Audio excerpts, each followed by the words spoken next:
ईद के दिनों में एक और ऑडियो लीक हुई और उस ऑडियो लीक ने भी तहलका मचा दिया। ये लीक दो खवातीन के दरमियान है। एक खातून हैं जिनके खामत हैं ख्वाजा तारिक रहीम साहब, ये बड़े मशहूर वकील हैं लाहौर के, और इनकी एक ऑडियो पहले जस्टिस साकिब निसार साहब जो साबिक चीफ जस्टिस ऑफ पाकिस्तान उनके साथ एक लीक हुई थी, आपको याद होगी, जिसमें तारिक रहीम साहब उनको बता रहे हैं कि आप ये ठोक दें, उसको ठोक दें, इस तरह करवा दें, और उसके जवाब में जो जस्टिस साकिब निसार साहब हैं वो जवाब दे रहे हैं कि अभी कुछ अर्सा इंतज़ार करो, फिर देखते हैं। मैं वैसे ऑडियो आपको वो दोबारा सुनाऊँगा अभी, ताकि आपको याद भी आ जाए कि इससे पहले क्या बात हुई थी। और उन खातून के साथ जो तारिक रहीम साहब की बेगम है, उनके साथ एक दूसरी खातून है जिनके बारे में ये क्लेम किया जा रहा है कि वह जस्टिस उमर अता बंदयाल जो इस वक्त चीफ जस्टिस ऑफ पाकिस्तान है उनकी सास हैं, उनकी खुशदामन है। और उनके साथ जो दोनों खवातीन की जो बात हो रही है उसने तहलका मचा दिया। तो आप पहले पुरानी ऑडियो सुन लें जिसमें जस्टिस साकिब निसार और तारिक रहीम साहब के दरमियान एक गुफ्तगू हो रही है। वो गुफ्तगू उस गुफ्तगू का क्योंकि इस गुफ्तगू के साथ बड़ा गहरा ताल्लुक है, तो मैं चाहता हूँ पहले आप वो सुन लें। जी अस्सलाम वालेकुम सर, ਇਹਦਾ ਜਵਾਬ ਕੋਈ ਚੰਗੀ ਤਰ੍ਹਾਂ ਦਈਏ, ਕੋਈ ਬਾਹਰ ਠੋਕੀਏ ਕਿਸੇ ਤਰੀਕੇ ਦੇ ਨਾਲ ਜੋ ਅਗਲਾ ਕਰਦੀ ਹੈ। ਇਹ ਖਾਤੂਨ ਲਈ ਬੋਲਦੀ ਗਈ ਉਹ ਸਰ ਮੈਂ ਪਤਾ ਕੀ ਸੋਚਿਆ ਸੀ ਇਹਦੇ ਤੇ ਮੋਟੀ ਗੱਲ ਤੇ ਮੈਂ ਕਰਦੀ ਸੀ। ਫਿਰ ਮੈਨੂੰ ਉਹ ਵੱਡੇ ਤਾਰੜ ਸਾਹਿਬ ਦਾ ਇੱਕ ਗੱਲ ਯਾਦ ਆਈ। ਉਹ ਕਹਿੰਦੇ ਮਿਸਨ ਮੀਆਂ ਕੁੱਤਿਆਂ ਦੇ ਭੌਂਕੇ ਤੇ ਖਲੋਤੇ ਨੇ। ये भी गल ठीक है, एक जवाब जगह देता है ये रवायत है। दूसरा मेरी जी है ना, मेरे से अलहमदुलिल्लाह अली भी शुक्र है वो करे जगह कि मैं बेयर कर सकना ते मैं कोई कंफ्यूज या जाके डिप्रेस नहीं होना। ਜਦੋਂ ਲੋੜ ਪੈਗੀ ਤੁਹਾਨੂੰ ਅਸੀਂ ਕਹਿ ਦਾਂਗੇ ਖਾਲਿਦ ਕੁਝ ਧਮਾਕਾ ਕਰ ਦਿਓ, ਤੁਸੀਂ ਕਰ ਦੇਣਾ, ਮੈਨੂੰ ਪਤਾ ਤੁਸੀਂ ਮੈਨੂੰ ਦੱਸ ਦੇਣਾ, ਬਸ ਮੈਂ ਜੋ ਕਹੋਗੇ ਉਸਾ ਹੋ ਜਾਏਗਾ। ਹਾਜ਼ਰ एनी टाइम इज राइट। हाजिर खान साहब और मेरे भतीजे ठीक ठाक ने? बिल्कुल जी, अल्लाह बिस्मिल्लाह कहना कि नान शक्रान मोस्ट वेलकम। अब इसमें आप देख लें तारिक रहीम और साकिब निसार साहब के दरमियान एक गुफ्तगू हो रही है, और इस गुफ्तगू में दोनों ने ये इंप्रेशन देने की कोशिश की कि ये बहुत कुछ कर सकते हैं आज भी बाहर बैठे हुए भी। और उसमें तारिक रहीम साहब उनको मशवरा दे रहे हैं, फिर साकिब निसार साहब मशवरे का जवाब दे रहे हैं। तो इसका मतलब ये हुआ कि ये इन्फ्लुएंशियल लोग हैं आज भी बाहर बैठ के भी। और इसके बाद जो ईद के दरमियान जो ऑडियो दो खवातीन की आई, आपने वो सुन ली होगी, लेकिन मैं चाहता हूँ कि अब आप नए कॉन्टेस्ट में अगर उसको सुन लेंगे तो आपको चीज़ों को अंडरस्टैंड करना आपके लिए आसान हो जाएगा। तो आप ये भी सुन लीजिए।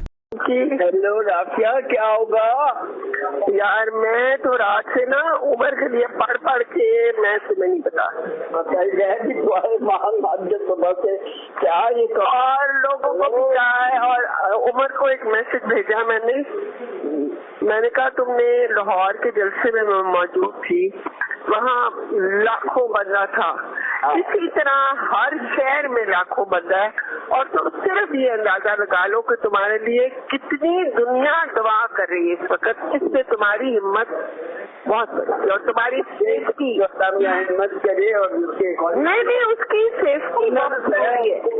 उनको कमजोर करे कि इनसे हिम्मत, उनको तो अल्लाह करे जो बाकियों को अंधा कर दे। मैं तो ये कह रही हूँ, वो तो स्टेटस है of this country. Look at the way they are doing it.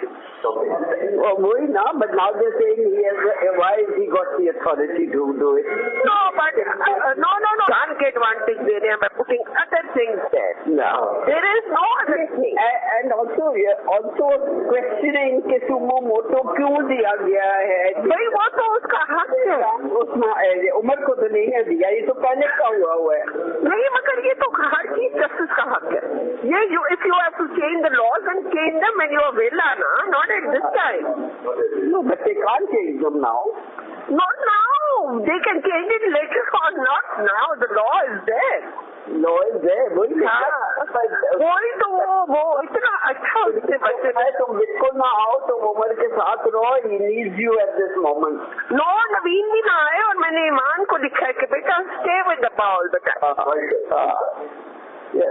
बिल्कुल। मैं तो रात को ना मैंने दोनों को, उसको और मुनीब को कुछ भेजा, तो दोनों ने पता क्या मुझे भेजा, मीम वो जो नहीं शक्ल होती जो दांतों में आप दबा लेते हो अपनी जबान, मुझे कह रहे थे कि be careful, marshal be careful, जल्दी से जल्दी और इलेक्शन होगी। इलेक्शन देखो ना, अगर नहीं होती ना फिर ये अपना समझ लें कि फिर मार्शल लगेगा, ये नहीं रह सकते ना, बस खत्म बात। लॉ भी वो कम वक्त नहीं लगाने को तैयार ना, बिल्कुल तैयार है।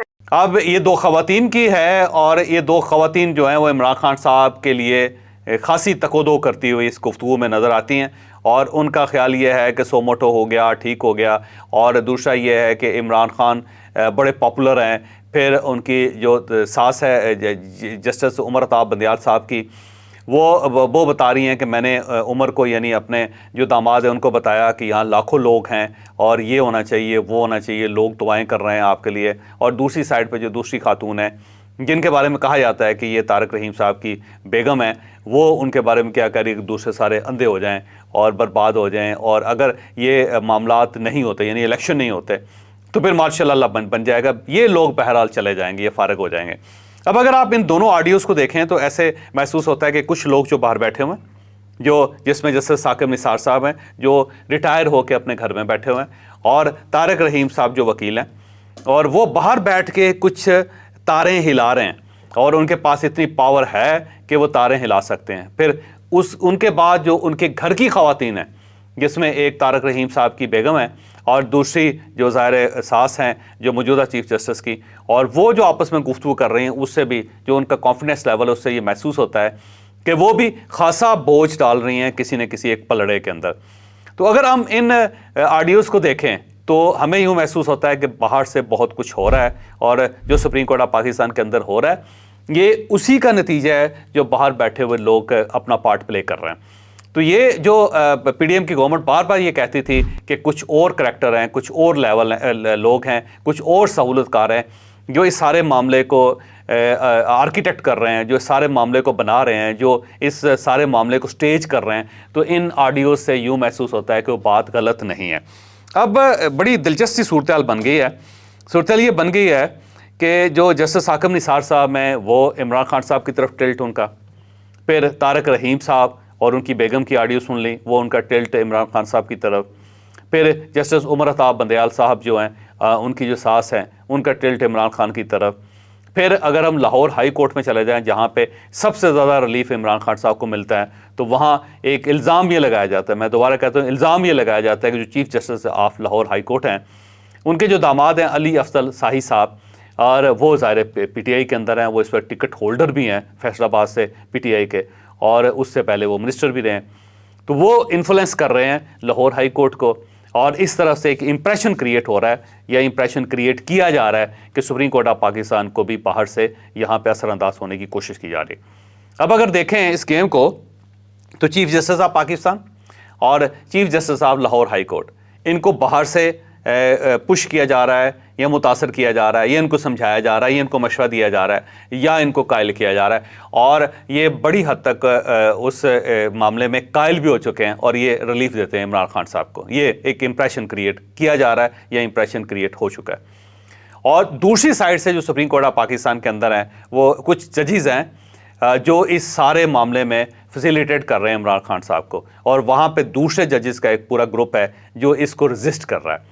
तो अब अगर हम इस सारी पॉलिटिक्स को देखें तो यूँ महसूस होता है कि कहीं ना कहीं कोर्ट्स कंप्रोमाइज्ड हैं, या वो इस साइड पे है या फिर वो इस साइड पे कंप्रोमाइज्ड है। और ये एक इंफॉर्मेशन भी बार बार निकल रही है कि 5 सुप्रीम कोर्ट ऑफ पाकिस्तान के जजेस हैं जिनको अपना मसला बना हुआ है, क्योंकि उन सबको पता है कि जब जस्टिस काजी फायज़ ईसा साहब बरसे इक़्तिदार आएंगे, या वो चीफ़ जस्टिस ऑफ पाकिस्तान बनेंगे, तो फिर हमारी खैर नहीं है, क्योंकि इन लोगों ने इतना एक उनके लिए प्रॉब्लम पैदा कर दिए हैं और इतना एक उन्होंने रेजिस्ट कर दिया इस सारे सिस्टम को, और काजी फायज़ ईसा साहब के लिए इतने मसाइल पैदा कर दिए हैं कि अब इनका ख्याल ये है कि अब दूसरी तरफ से रिस्पांस आएगा। तो ये दूसरी तरफ के रिस्पांस से बचना चाह रहे हैं। तो उसमें नाम लिया जा रहा है, अब आम रिपोर्टर्स नाम लेते हैं, वो कहते हैं जी मज़ार अली नकवी साहब है जिनके खिलाफ जिनकी ऑडियो पे आए, और जिनके खिलाफ अब सुप्रीम जुडिशल काउंसिल के अंदर बाकायदा एक रेफरेंस दायर हो चुका है और पाकिस्तान बार काउंसिल की तरफ से बार बार दबाव डाला जा रहा है कि इनका रेफरेंस जो उसकी सुनाई हो। फिर जस्टिस इजाजुल अहसन साहब का नाम पाकिस्तान मुस्लिम लीग नून बार बार ले रही है कि ये क्योंकि निगरान जज भी थे और इन्होंने फैसला करवाया और आज भी ये हर उस फैसले के अंदर या हर उस बेंच में शामिल होते हैं जो PDM के खिलाफ होता है या पाकिस्तान मुस्लिम लीग नून के खिलाफ होता है। फिर जस्टिस मनीब अख्तर साहब के बारे में बात की जा रही है, ओपनली बात करना शुरू कर दी गई है, जो ज़ाहिर है मैं नहीं समझता कि ऐसा हो सकता है। फिर इसके साथ साथ 2 जजेस हैं जो जूनियर हैं, जिनको एलिवेट करके हाई कोर्ट से एलिवेट करके सुप्रीम कोर्ट में लाया गया था, जिनका नाम ज़ाहिर है अब वज़ीर कानून आज़म नज़ीर तारड़ साहब भी ले रहे हैं और उसके अलावा जो पाकिस्तान बार काउंसिल्स के मुख्तलिफ वकला भी ले रहे हैं और उससे पहले भी ये स्कैंडल सामने आया था। तो अब कहा यह जा रहा है कि 5 या 6 जजेस ऐसे हैं, बल्कि 7 जजेस ऐसे हैं जिनका ख्याल ये है कि अगर काजी फायद ईसा साहब आ गए तो हम सब अपनी कुर्सियों पर नहीं बहाल रह सकेंगे, हम फारिग हो जाएंगे, और अगर हम फारिग नहीं भी होते तो फिर हमें एक साइड लाइन ज़रूर कर दिया जाएगा। तो वो लोग अपनी सर्वाइवल की जंग लड़ रहे हैं। इसके साथ साथ चीफ जस्टिस ऑफ पाकिस्तान और फिर उनके कुछ और जो रिश्तेदार हैं उनके बारे में अब ये चीज़ें बाहर आ रही हैं कि वो इमरान खान साहब को सपोर्ट कर रहे हैं और ओपनली सपोर्ट कर रहे हैं और उनके जलसों में भी जाते हैं। जैसे कि उनकी सास वो बता रही थी कि मैं उनके जलसे में गई थी, तो वो इनके जलसे में भी जाते हैं इनकी ख़वातीन। तो ज़ाहिर है उस तरफ से भी है कुछ एलिमेंट। और फिर साकिब निसार साहब जिस तरह बाहर बैठ के रिटायर होने के बावजूद भी वो इन्फ्लुएंस कर रहे हैं कोर्ट को और कई फैसलों को जो इमरान खान साहब के ख़िलाफ़ होने वाले थे उनको रजिस्ट कर रहे हैं, उनको रोक रहे हैं, ये भी सामने। तो अगर इन सारी चीज़ों को देखा जाए तो मुझे यूँ लगता है कि एक ऐसी पोलराइजेशन पाकिस्तान के अंदर अब बल्कि उस नुक्ते तक पहुँच चुकी है कि जिसमें शायद ही पाकिस्तान के अंदर को मुख्तदर इदारा बचाओ। यानी पार्लियामेंट को कंट्रोवर्शियल कर लिया, यानी हमने ब्यूरोक्रेसी को कंट्रोवर्शियल कर लिया, यानी हमने एस्टैब्लिशमेंट को कंट्रोवर्शियल कर लिया, और आखिर में सुप्रीम कोर्ट ऑफ पाकिस्तान बची थी और सुप्रीम कोर्ट ऑफ पाकिस्तान भी अब उस कीचड़ में धंस चुकी है, वो भी अब उसका हिस्सा बन गए। बल्कि मुझे बाज़ औक़ात ये महसूस होता है कि पहले 4 फरीक़ैन के दरमियान लड़ाई चल रही थी। PDM और इमरान खान लड़ रहे थे, इस्टेब्लिशमेंट और इमरान खान लड़ रहे थे, पार्लियामेंट और इमरान खान लड़ रहे थे, और कुछ ब्यूरोक्रेट्स और इमरान खान लड़ रहे थे। और ये जंग जब चल रही थी बहुत ज़्यादा तो सुप्रीम कोर्ट ऑफ पाकिस्तान एक साइड पे बैठी हुई थी और अचानक सुप्रीम कोर्ट ऑफ पाकिस्तान को महसूस हुआ कि ये इतनी बड़ी ज़बरदस्त लड़ाई चल रही है और हम उससे बाहर हैं, तो हमें भी उसका हिस्सा बनना चाहिए, और सुप्रीम कोर्ट ऑफ पाकिस्तान भी इसके अंदर कूद गई। अब आप देख लें कि जो डिवीज़न आपको पूरे माशरे में नज़र आती है, अब उतनी ही डिवीज़न आपको सुप्रीम कोर्ट ऑफ पाकिस्तान के अंदर भी नज़र आती है। तो अब फिर वही सवाल है कि इन सारे मामलात को समेटेगा कौन। मेरा ख्याल ये है कि सारे मामलात को समेटने के लिए आपको अल्टीमेटली पाकिस्तान में मार्शल लॉ लगाना पड़ेगा। इसके बगैर आप अब इस चीज़ को समेट नहीं सकते, क्योंकि आपको कानून से और आइन से बालातर होकर कुछ फैसले करने पड़े, और वो फैसले शायद अब पाकिस्तान को कुछ अरसे के लिए बचा सकें। लेकिन मार्शल लॉ या इमरजेंसी अगर लग गई तो ज़ाहिर है कुछ 2-4 साल के लिए तो होगी नहीं, फिर वो 10 साल के लिए होगी, और एक लंबी स्ट्रगल करनी पड़ेगी सियासतदानों को उससे बचने के लिए, उससे निकलने के लिए, मुल्क को भी निकालने के लिए। और जब वो मार्शल लॉ ख़त्म होगा तो उसके बाद पाकिस्तान कहाँ होगा, ये मैं अब आपके ऊपर ही सवाल ये छोड़ता हूँ। लिहाजा तरीका यही है कि सारे सियासतदान एक पर बैठ के मामलात को सेटल करके मुल्क को आगे बढ़ाएं। अगर नहीं बढ़ाएंगे तो फिर पाकिस्तान वाकई चलता हुआ नज़र नहीं आ रहा।